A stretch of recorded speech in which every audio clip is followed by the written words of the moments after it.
Ito yung mga deities. Yan, yung 4 na deities.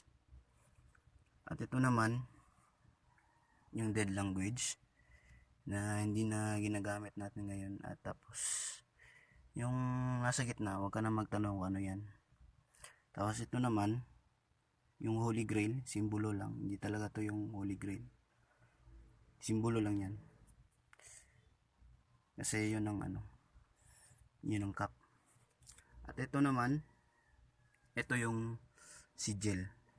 Yung talisman na ginawa ko nito is composite ng sigil of true love, yung nasa itaas. At ito namang nasa ibaba, secret na lang yan. Okay. So, ganito gagawin guys. Mag-concentrate ka lang. Mag-concentrate. Yan, concentrate ka lang. Ayun.